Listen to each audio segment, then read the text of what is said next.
You think they don't care. You think their silence is proof they've moved on. But what if I told you that emotional paralysis, yes, what looks like indifference, is actually the loudest scream of love an avoidant can make? Avoidantly attached individuals don't process intimacy the way most people do. For them, closeness doesn't feel safe. It feels like an emotional ambush. Love threatens the one thing they value most, control. So when real feelings creep in, their instinct isn't to lean in, it's to shut down, pull away, disengage. Not because they don't feel love, but because love exposes them. And to someone who's lived their life surviving emotional threats, exposure is the ultimate danger. Let's go deeper. Imagine a person who spent years, maybe even decades, associating closeness with pain. Someone who's learned that needing others leads to disappointment, that vulnerability is a setup for abandonment. Over time, they've trained their nervous system to respond to intimacy the way others might respond to fire, as a threat. So when you step into their world with genuine affection, connection, and emotional presence, it doesn't register as warmth, it registers as pressure. And their system does what it was designed to do, it locks up. That's emotional paralysis. It's not that they don't want to feel, it's that they were never taught how to hold those feelings without drowning in them. So when their emotions start to rise, especially in the presence of someone they deeply care about, it doesn't inspire openness, it triggers defense. That's when they go cold. That's when you get the blank stares, the delayed texts, the awkward silences, the I just need space talk that leaves you confused and hurt. But beneath all that distance is a mind spinning in overdrive. You see, an avoidant in love is like a soldier trained for battle suddenly being dropped into a peaceful garden. They don't trust the stillness. They're scanning for threats where there are none. And ironically, the more beautiful and safe the connection is, the more dangerous it feels. Because deep down, they believe this can't last, and if I fall, I won't survive it. That's the tragedy and the truth of avoidant love. Their coldness isn't a lack of emotion. It's a flood of emotion they don't know how to manage. They're not pushing you away because you mean nothing. They're pulling away because you mean too much. They're overwhelmed, not empty. And here's the shocker. This emotional paralysis is their love language. Not in a healthy way, but in a way that reflects how trauma rewires the brain. Where others might say, I love you, and move closer, avoidants freeze and shut down.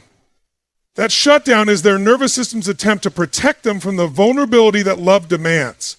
It's a backwards form of intimacy that says, I care too much to stay present because staying present feels like walking through fire. Now, if you're on the receiving end of that shutdown, you're likely feeling rejected, maybe even abandoned. But here's the pivot. If you take their paralysis personally, you'll miss the deeper truth. And worse, you'll start to doubt your worth. You'll start to believe you were the problem. But in reality, it's the avoidance war with themselves that's playing out in front of you. Love isn't absent, it's hiding behind fear. You want to know if they care? Watch how they wrestle with themselves when you offer them love. Watch how they freeze when the moment gets too intimate. Watch how they delay responses, not to hurt you, but because their system is flooded and they need to shut down to survive the emotional weight. These are signs, not of indifference, but of an internal storm that you've triggered simply by being real. And here's the kicker. Most people walk away right before the breakthrough, right before the avoidance starts to feel safe, right before their guard begins to soften, because that frozen exterior is so convincing, so cold, so numb, that it's easy to believe there's nothing underneath it. But there's always something underneath it. Always. And usually, it's love wrapped in layers of fear, control, and unhealed wounds. So what do you do with this knowledge? You stop chasing their behavior and start understanding their blueprint. You stop making their paralysis about your inadequacy and start recognizing it as a signal of their internal chaos You learn to distinguish between rejection and protection, because what looks like pushing you away may actually be a desperate attempt to keep themselves intact. Let that sink in. If you're going to love someone with an avoidant attachment style, you need to see past the frost and recognize what it's hiding. Because sometimes the most heartless behavior is the most heartfelt cry. And the person who looks like they couldn't care less may actually be the one who's terrified they care too much. Emotional paralysis isn't the absence of love. It's proof that love has struck something so deep they can't function around it. Don't confuse frozen for indifferent. Sometimes the stillest surface hides the deepest ocean. And let's break a psychological pattern most people never see coming. Because when avoidants push you away, it's not always to get rid of you. Often they're doing something far more self-sabotaging. They're testing whether you'll abandon them first. This is one of the most painful paradoxes of avoidant attachment. On the outside, it looks like they're done, cold, dismissive, unbothered. But on the inside, they're actually terrified of being left. So what do? They preemptively push you away, because if you leave now, at least they were the ones who created the distance. It gives them the illusion of control over the one thing they've never been able to regulate: emotional abandonment.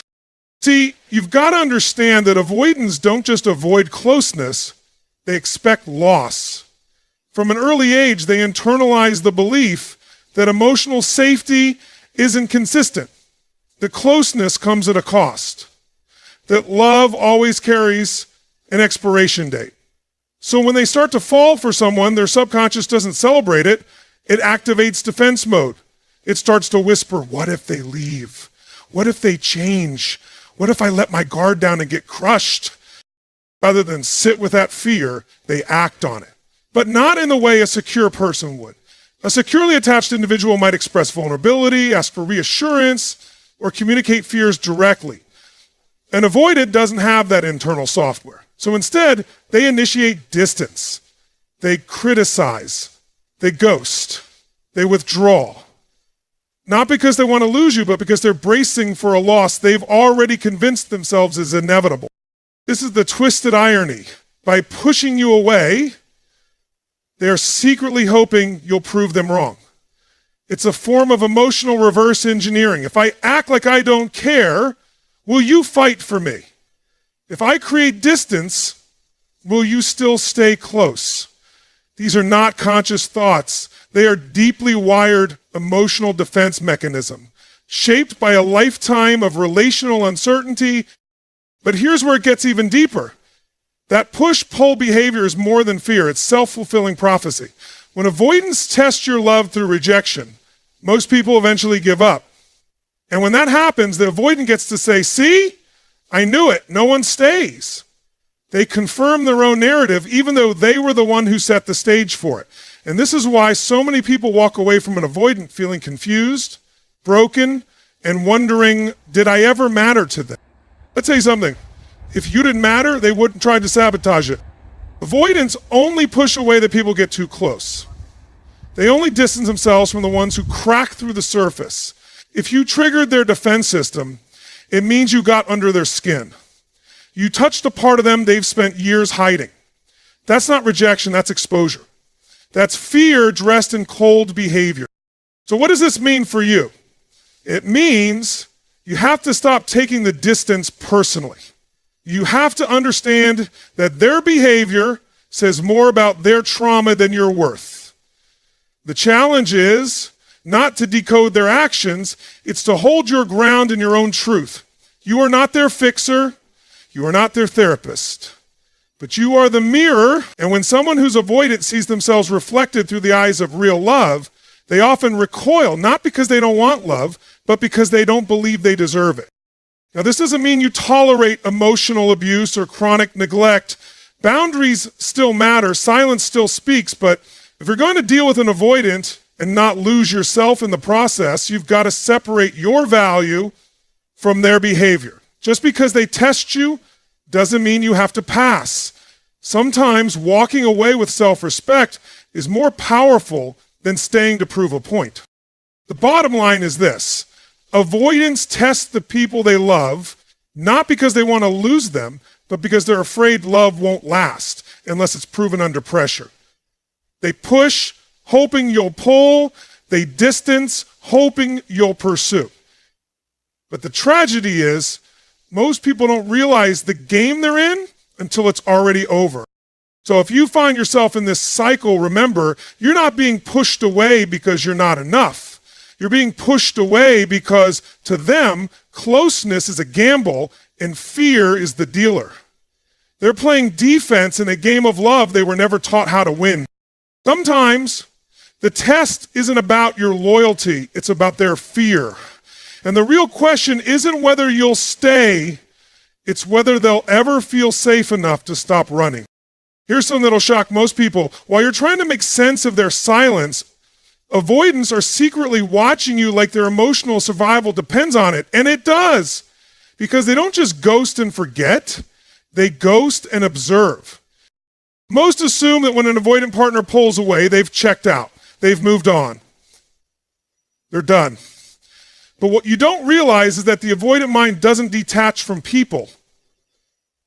It detaches from expression, from communication, from vulnerability. Internally, they are more engaged than ever, but outwardly, they've gone completely still. This creates a painful disconnect. You see, absence, they experience obsession. You feel discarded. They're tracking you from the shadows. See, avoidants are thinkers, hypervigilant, analytical, and when someone gets close, especially someone who triggers genuine emotions, they go into a form of mental lockdown. But during that lockdown, their mind doesn't go quiet. It gets louder. They study every word you said, every text you sent, every emotional cue, every withdrawal, every little gesture you thought they didn't notice. They notice everything, and they remember it. Why? Because avoidants value control over emotion. And one of the few tools they trust to keep that control is observation. Instead of engaging with you emotionally, they collect data on you to make sense of the threat you pose. That threat isn't physical or logical, it's emotional unpredictability. If they can understand you, categorize you, predict you, then they believe they can emotionally survive you. Let me say that again. Avoidants observe to protect themselves, not to connect with you. They are building a case in their mind, not to judge you, but to create the illusion of safety in a space they don't know how to navigate, intimacy.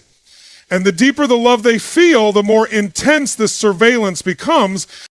This is why they're still watching your stories, why they remember conversations you forgot, why when you speak to them again, they bring up things you didn't even think mattered. It's not coincidence, it's strategy. They're gathering emotional intel because full-on engagement would overwhelm them. So they retreat into the role of observer. And here's what no one tells you. Observation for an avoidant is a substitute for vulnerability. They watch you instead of opening up to you. Because to speak their feelings would require surrender. It would mean giving up their power, their protective wall. And they've spent their whole life depending on that wall to keep them from emotional devastation. But what happens when someone gets so close that watching no longer gives them peace? When the data they collect only proves that they're losing something they secretly want, that's when the anxiety kicks in. That's when their cool demeanor starts to crack internally, not always visibly. That's when they start checking your online status late at night. That's when they read your messages but don't respond. That's when their silence turns into obsession. Not with you as a person, but with the loss of you, which they now can't control. But here's the truth that breaks through the noise. Avoidants do not obsess over people they don't care about. They don't study people they've written off. If they've tuned in to your patterns, your shifts in energy, your presence online, that means you got in. Maybe not all the way, but deep enough to trigger their defenses. Deep enough that they now need to regain a sense of control through distance and silent observation. So if you've ever wondered, why does he act like he doesn't care, but but still keeps tabs on me. There's your answer. He's trying to resolve a war between two powerful forces, the need for emotional safety and the craving for emotional connection. He wants to feel close, but he doesn't trust closeness. So he watches instead of engaging. He studies instead of expressing. Because that's the only way he's learned to love, from a distance that doesn't hurt too much. And yet, that distance is killing him slowly. This is why some of you are being silently obsessed over and don't even know it. You think you've been forgotten, but in reality, you've taken up permanent residence in their mind. They replay conversations like movies. They dissect your last interaction like a code they can't crack. Not because they're calculating, but because they care, and caring terrifies them. You can't fix that fear for them. But you can stop internalizing their silence as your failure. You can stop shrinking your light to accommodate someone who only feels safe watching from the shadows. And most importantly, you can recognize the power of your presence. Because if someone needs to study you to survive the feelings you've awakened in them, that means you matter more than their defenses want to admit. They don't ignore you because you're insignificant. They observe you because your presence disrupted their emotional autopilot. And once you've disrupted an avoidance pattern, they never stop watching. One of the most misunderstood behaviors of avoidantly attached individuals is their tendency to mirror, not express. If you've ever found yourself feeling like you're carrying the emotional weight in the connection while they reflect just enough back to keep you confused, you're not imagining things. Avoidants don't lead with their emotions, they reflect yours. This mirroring is manipulation, it's self-preservation. At their core, avoidants are not emotionally vacant. They're emotionally cautious. They don't step forward unless they feel 100% safe, and here's the catch. They rarely ever feel completely safe. So instead of opening up and risking rejection, they take a different route. They wait. They read. They assess. And once they see how you move, how you love, how you express, they reflect bits and pieces of it back. It's like an emotional echo. You say, I miss you, and suddenly they respond with, I was thinking about you too. But notice, it never comes first. It rarely comes with depth. Because initiating vulnerability is the one move that costs them control. And for avoidance, control is their currency.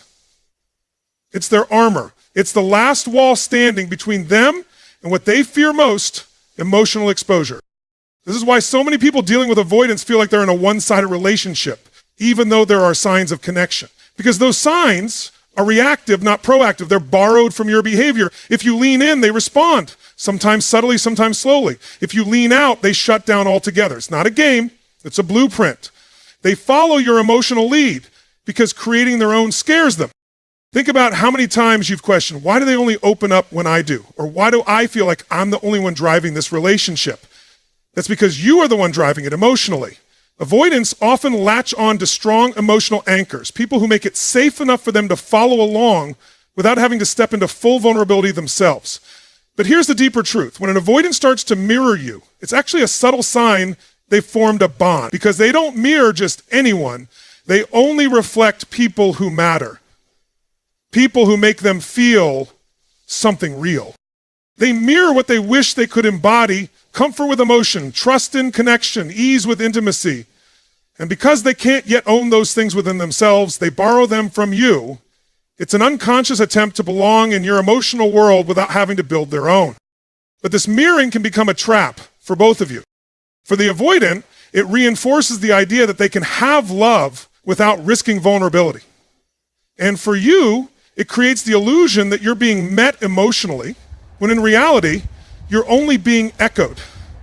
That's why so many people say they felt emotionally starved in a relationship with an avoidant. Because mirroring gives you just enough to stay, but never enough to feel fully seen. It's emotional breadcrumbs, not because they want to starve you, but because they're afraid to serve the full meal. So how do you navigate this? You start by recognizing the pattern. Ask yourself, are they initiating emotional connection, or are they responding to mine? Are they expressing love on their own terms, or are they mirroring what I give them? This self-awareness is powerful, because once you see the mirror, you stop mistaking it for a window. Here's the hard truth. If you're always the emotional initiator, You're also the emotional validator. You're constantly reassuring yourself that what they reflect must mean they care, and maybe they do.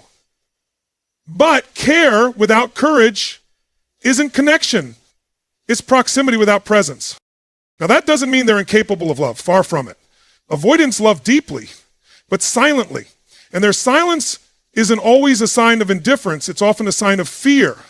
But love that can't be spoken, that can't be initiated, that only reacts to the moves of another, that love will eventually exhaust the person giving more than they're receiving.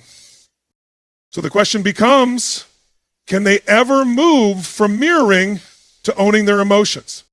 That depends. Some avoidants do the work. They learn to recognize the pattern. They begin to express without needing someone else to go first. But it starts with awareness. And sometimes that awareness comes when someone finally stops playing emotional leader. When you step back and say, you show me who you are without my lead, that's when you find out what they're truly capable of. Because without your emotional guidance, the mirror shatters and all that's left is their real emotional posture. Some rise, some retreat. But at least then, you're no longer dancing with your own reflection. Mirroring feels like connection, but it's only a shadow of it. Until an avoidant learns to lead with their heart instead of hiding behind yours, love remains a performance, not a partnership. One of the most overlooked signs that an avoidant is secretly in love is something so subtle, so easy to miss, that most people walk right past it while obsessing over their words and silences. But if you pay close attention, you'll start to see it the moment their routine starts to break. That's it. The number one indicator that love is disrupting their defenses is when their patterns, their carefully built emotional rituals, start to crack under the pressure of their feelings for you. Avoidants live in control. Control is how they stay emotionally regulated. Predictability is their safety net. They've constructed their daily habits, social responses, and even texting frequency with the precision of someone trying to avoid emotional chaos. That structure isn't random. It's their fortress. And for most of their life, that fortress works. It keeps them from feeling too much, attaching too deeply, or getting too vulnerable until someone comes along who makes them feel anyway. That's when the disruption begins. And first it's small. Maybe they text at a time they usually wouldn't. Maybe they respond quicker than normal. Maybe they bring up something personal, just a sliver of vulnerability, and it throws you off because it seems out of character. That's not coincidence. That's not a slip. That's a crack in the armor. And avoidants hate those cracks. Because when their routines start to shift, it means their emotional landscape is changing, and they don't like unpredictable emotional terrain. So instead of celebrating the change, they panic. Internally, they feel out of sync, exposed, like the emotional walls they've built are suddenly too thin to protect them. But that disruption is the sign. That's the moment you need to zoom in on. Avoidants aren't like the emotionally secure who express love with clarity. They don't come with decorations. They come with disruptions. Love doesn't show up as a confession. It shows up as confusion in their patterns. Think of it like this. For someone who operates an emotional autopilot, anything that forces them to feel or act outside of their emotional programming is a red flag to themselves. And yet they still do it. They still send that late night message. They still break their rule about calling. They still ask about your day when normally they'd avoid small talk. That's not them being inconsistent. That's love overriding fear for a brief moment. But here's the philosophical depth behind this pattern. Love, in its truest form, always disrupts. It doesn't just soothe or satisfy, it exposes. It shakes things loose. And for the avoidant, love threatens their illusion of self-containment. They've built their lives around needing no one, relying on no one, trusting no one. So when genuine emotion arrives, their body doesn't say, this is safe. It says, this is danger. And still, something inside them moves anyway. That movement, that break in routine, is the rebellion of their heart. And let's be real, they hate it, not you, the disruption, because they've spent so long making sure nothing like this ever happens again. Many avoidants have experienced childhood dynamics where needs weren't met, or where expressing vulnerability led to emotional abandonment or punishment. So they learned emotions are risky, connection equals pain, and that blueprint governs them into adulthood like a silent dictator. But love doesn't ask for permission, it just enters. And when it does, even the most emotionally rigid start to shift in ways they can't always explain. That's why so many avoidants ghost after showing affection. Not because the affection wasn't real, but because it was. And that scares them. They didn't mean to break their pattern. They didn't mean to care that much, but now they're in too deep. And instead of processing that like a secure individual, they hit the eject button. It's not rejection, it's emotional recoil. The pattern snapped, and now they're scrambling to rebuild it. But here's the insight I want you to carry with you. If their routine is cracking, their feelings are rising. And while it may not look like love to you, it is for them. Because for someone who thrives on emotional detachment, even the smallest expression is monumental. It may not come dressed in poetry or romantic gestures, but if they're breaking their rhythm, if they're acting just a little out of character, that's not random. That's their version of love leaking out from under the door they've been holding shut for years. And the hard truth, that door rarely bursts open. But the leaks, the breaks in routine, those are the signs that something real is happening behind the scenes. When an avoidance pattern starts to break, don't just look for words. Look for the disruption. Because sometimes the truest sign of love isn't what they say, it's what they do differently when they can no longer pretend you don't matter. Let's talk about a behavior that goes completely unnoticed by most people, but once you see it, you'll never unsee it. It's what avoidants do after you go silent, after you stop texting, after you finally pull away. They don't reach out, they don't chase, they don't beg, but they hover. They orbit you like a satellite stuck in emotional purgatory, watching, checking, lurking, and the moment you move on, really move on, they're suddenly there, not front and center, but close enough to feel you, close enough to monitor you. That's not a coincidence. That's not closure. That's obsession in disguise. See, when an avoidant is emotionally triggered, they don't respond with vulnerability. They respond with withdrawal. That's their emotional blueprint. But what most people misunderstand is what happens during that distance. You think they're forgetting you, but the truth is they're watching you more closely than ever, just silently, just from the shadows. They'll scroll your social media, revisit your old texts, maybe even ask mutual friends how you're doing without saying too much. Why? Because they're still in it. They just don't know how to be in it with you. Avoidants stay close enough to observe, but distant enough to avoid vulnerability. That's the paradox. They fear abandonment, yet they can't tolerate closeness. So what do? They place themselves in your orbit, just outside of reach. Because being near you without engaging is safer than risking emotional exposure. That proximity gives them the illusion of control. I can still see you, still track you, without having to deal with the pain of showing up. And in their mind, that's the best case scenario. But let's get even deeper. Psychologically, this behavior reveals the avoidance core wound, unresolved emotional attachment. They don't actually let go of people, they compartmentalize them. They don't delete the connection, they repress it. Which is why when you go silent, they don't just move on, they watch, because your silence forces them to confront the very thing they've spent their life trying to avoid, emotional uncertainty. And uncertainty is agony for someone who needs control to feel safe. It's the internal tug-of-war that drives their obsession. Part of them wants to re-engage, to reach out, to repair, but the other part, the dominant part, is screaming, don't get hurt, don't look weak, don't need anyone. So they freeze. And in that frozen state, the only thing they can do is observe, because observation keeps them emotionally adjacent to you without having to risk anything. And make no mistake, this is intentional. On some level, they know what they're doing. They know they could speak, they know they could pick up the phone, but instead they choose the path that requires the least emotional exposure, silent proximity. Because the pain of watching you drift is less terrifying than the fear of saying, I miss you, and not hearing it back. This is what people miss when dealing with avoidance. They don't always return with words, they return with presence. Passive, subtle, but unmistakable. They'll like an old photo, view every story, show up in places where they know you'll see them.